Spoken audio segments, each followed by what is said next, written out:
Cuman saya prinsipnya gini, kan saya masih punya Allah. Saya masih punya Allah ya, walaupun saya nggak bisa melihat, tapi Allah bisa melihat saya, bisa mendengarkan apa yang saya rasakan. Jadi ya saya cuma bisa berdoa, terus berusaha sebisa saya, karena saya hanya seorang yang nggak punya ijazah yang tinggi. Jadi ya mungkin ini jalan hidup saya. Alhamdulillah saya bisa sampai sekarang menghidupi anak-anak saya, dan alhamdulillah juga bisa anak saya yang udah menikah.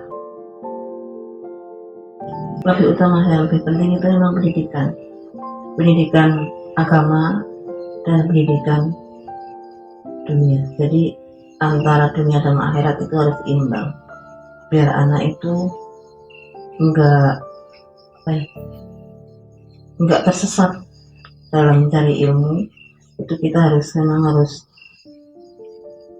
dari sekarang itu harus sudah dikasih tahu bagaimana cara mencari jalan supaya diridhoi oleh Allah, gitu. Bagaimana jalan yang benar, yang lurus, jangan sampai menyimpang dari ajaran agama, terutama itu agama Islam.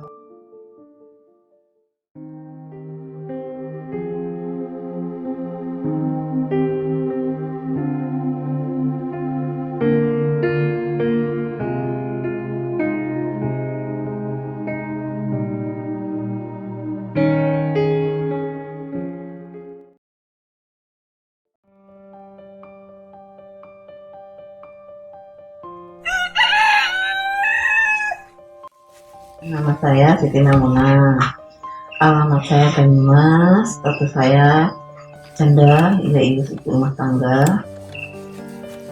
Kalau sekarang ini saya tinggal sendirian di rumah. Anak saya 4, yang 2 masih di pondok, yang 2 udah menikah. Dari bangun tidur, ya biasa ya, sholat subuh. Kalau sebelum subuh itu biasanya ngaji dulu sambil nunggu azan, terus sholat subuh. Habis sholat subuh beres-beres, terus itu pokoknya jam 6 kami udah berangkat ke pasar untuk beli sayuran, dijual lagi kita ke pasar. Terus pulang dari pasar istirahat sebentar sambil nunggu sholat zuhur. Habis itu beres-beres rumah. Terus kalau pas hari kegiatan kami sama Minggu itu pengajian jam 1:30 sampai jam 4. Terus habis itu ngajar di TPA. Pulang dari TPA biasanya udah jam 5:30 lewat lah. Terus sambil nunggu sholat asar, sholat maghrib. Sekarang ada yang ngaji juga sih. Jadi kalau sekarang ini yang gede-gede udah di SMP, udah nggak pada ngaji lagi.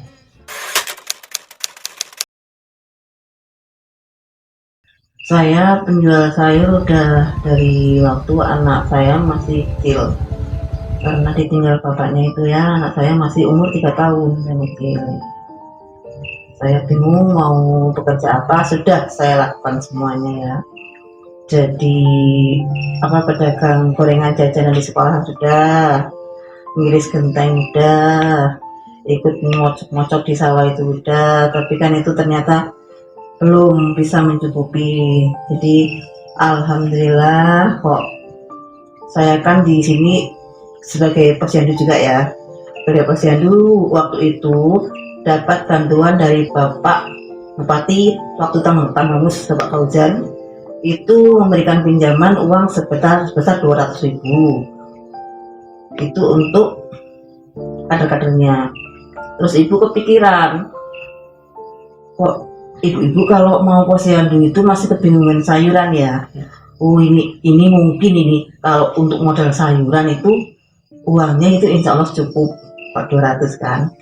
Nah terus itu ibu jual sayuran di situ di posyandu itu sambil nimbang, sambil bawa sayuran.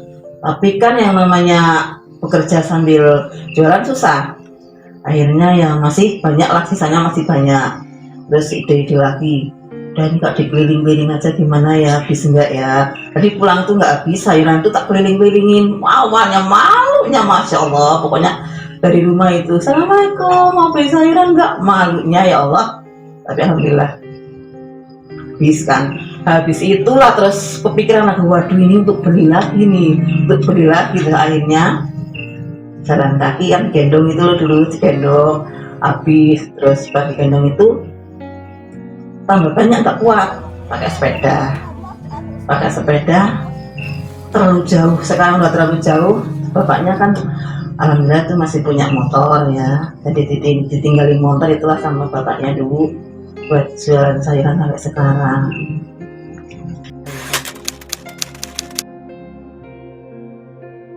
Sekarang ada canggih, saya udah dikasih HP sama anak saya itu buat posting-posting lah, sayuran di posting-posting, siapa tahu nanti ada yang mau. Alhamdulillah kan sekarang udah, aku pesen ini bisa diantar.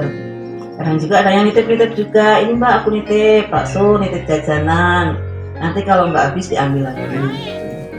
Kadang ada tetangga sih yang mungkin punya sayuran sedikit, kalau dibawa pasar tanggung lagi ditipin, tapi itu kan nggak cukup, jadi ya kebanyakan ngambil di pasar. Yang penting itu jujur ya, modal pertama itu jujur, terus tabah dalam menghadapi berbagai macam ejekan dan bagaimana ya, yang namanya penjual itu nggak selalu untung, kadang ada ruginya juga. Itu kita harus sabar dan tabah, itu aja. Jujur yang pertama ya. Ya itu dari diri saya sendiri, karena memang dulunya orang-orang pada kebingungan sayuran.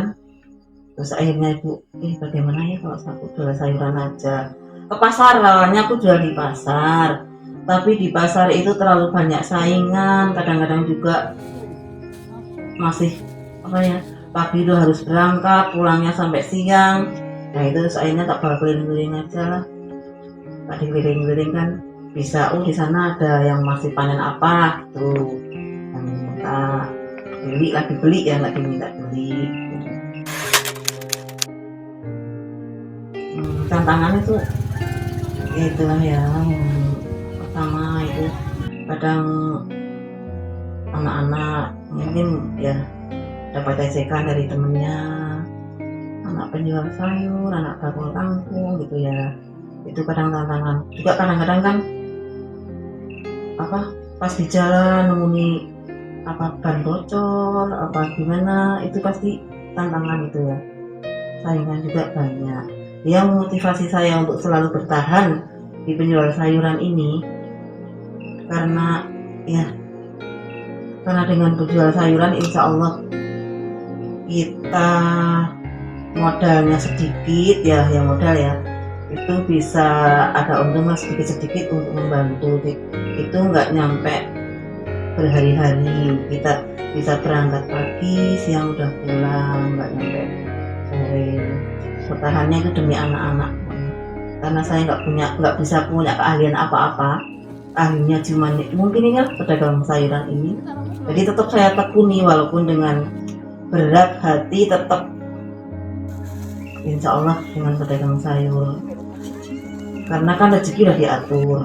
Tapi kalau kita berdiam diri, nggak mungkin tuh rezeki datang sendiri. Jadi ya kita harus buru lah ya rezeki itu harus kita ambil. Nggak mungkin saya berdiam terus tiba-tiba rezeki datang sendiri. Mungkin jalan ini yang sudah ditakdirkan oleh Allah untuk saya.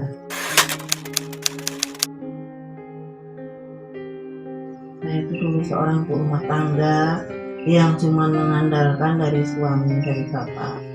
Jadi setelah bapak itu meninggal, bapak nggak ada, itu kayak udah putus harapan, udah kayak nggak ada semangat lagi untuk hidup. Jadi terus melihat anak-anak itu masih kecil-kecil, belum ada yang nikah dulu, Nah yang kecil itu masih umur 3 tahun. Jadi setiap saya melihat anak-anak itu, yang terpikir bagaimana nanti ke depannya anak-anak kalau seandainya saya masih dalam keadaan terpuruk ini. Jadi terus saya bangkit demi anak-anak. Insya Allah saya bismillah, semoga Allah memberi jalan.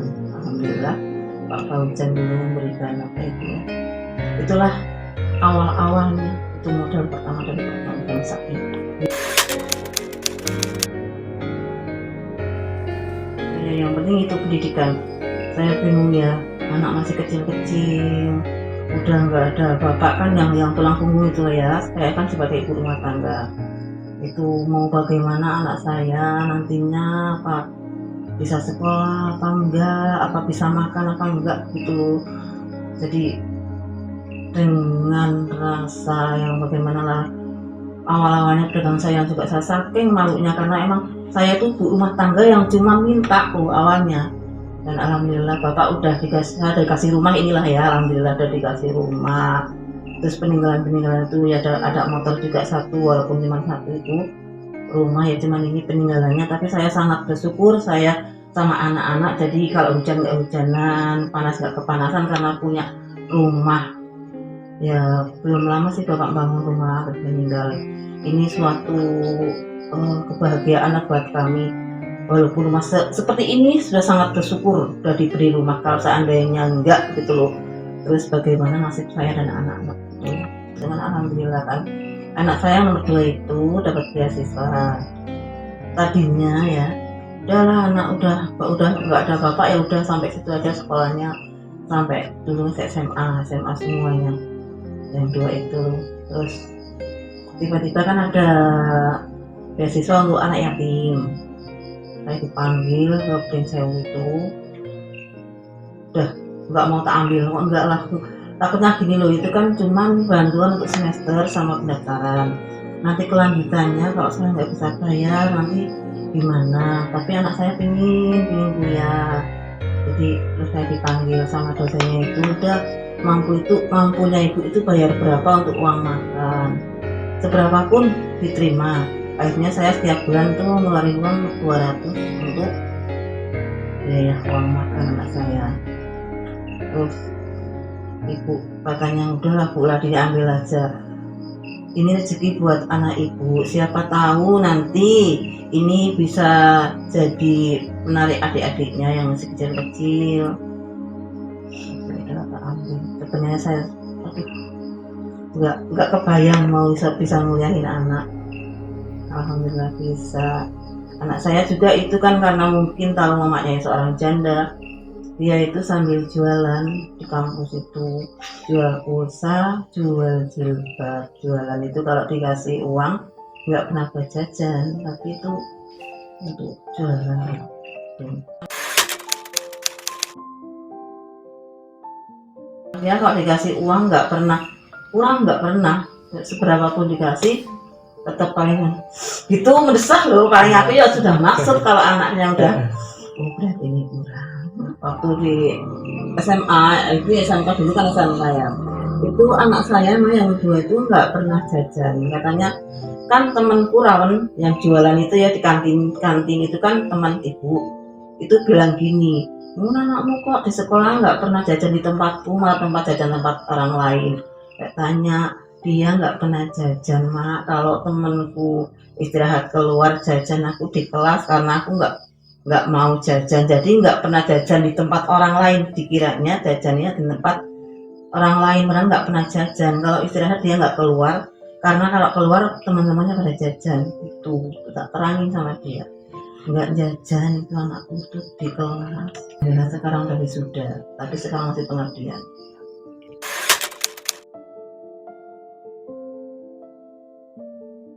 Resiko jual beli, kadang ada yang pesen, bu aku minta ini ya tak bawa, giliran dibawa nggak jadi ya. Tapi sabar, itu ujian, sabar. Itu enggak cuma sekali 2 kali, kadang ada yang utang ya, utang itu udah puluhan tahun, mungkin ada 5 tahun lebih.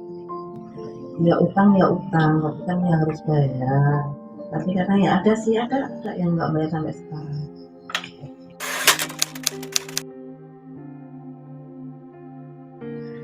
Kalau dipikir minder ya iya ya, kadang iya sih. Apalagi kalau dibilang ibu tuh masih muda kok nggak mau nikah lagi. Itu karena saya itu melihat anak loh, anakku itu masih kecil-kecil, masih butuh biaya banyak. Saya nggak mendingkan ibu sendiri ya, pokoknya Yang penting bagi saya anak saya itu nggak seperti saya bisa sekolah, karena pendidikan itu lebih lebih utama. Saya nggak bisa mendidik sendiri, saya titipkan ke sekolahan, ke pondok itu karena keterbatasan ilmu saya. Jadi saya berusaha cari duit ya yang jelas untuk membiayai anak saya biar anak saya bisa sekolah seperti teman-teman yang lainnya itu. Ya kalau melihat orang tua yang masih lengkap, kadang anakku juga iya. Allah itu ya bapakku masih muda kok udah meninggal, itu orang yang udah tua-tua masih hidup. Ya itu namanya takdir. Umur nggak ada yang tahu. Anakku kan sering gitu. Karena bapakku masih muda kan dulu umur 48.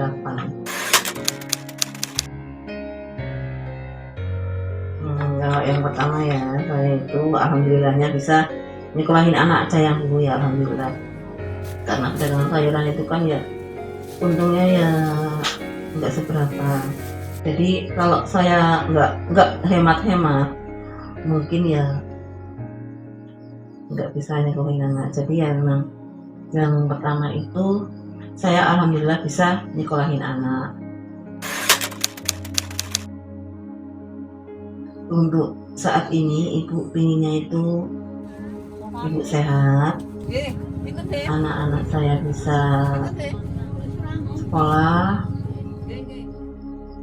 bisa menjadi anak yang bisa dibanggakan, ingin punya anak yang soleh dan soleha.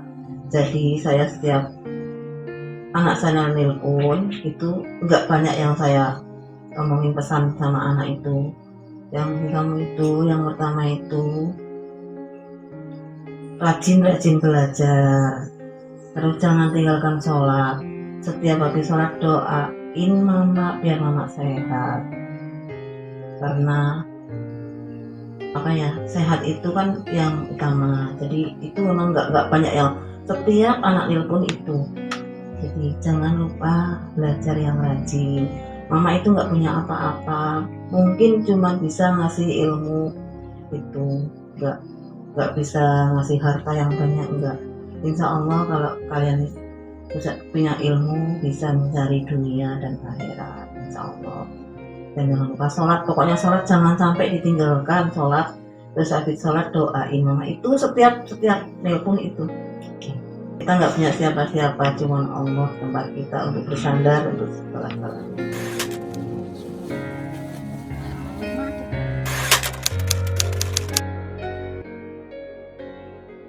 Tetap semangat, jangan putus asa, percayalah bahwa tidak sendirian. Di sini banyak teman-teman yang seprofesi, yang senasib ya, yang senasib. Dan jangan lupa selalu ingat sama Allah, karena hanya Allah lah tempat kita saat ini untuk memohon, meminta.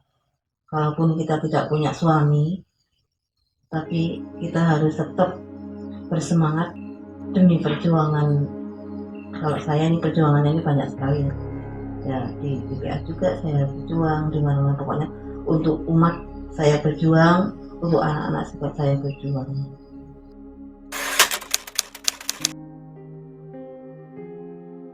Saya selalu berdoa karena anak saya itu bisa sehat selama dunia dan akhirat, bisa tercapai segala apa yang cita-citakannya, bisa menjadi kebanggaan orang tua, dan bisa menjadi panutan bagi umat, khususnya umat Islam.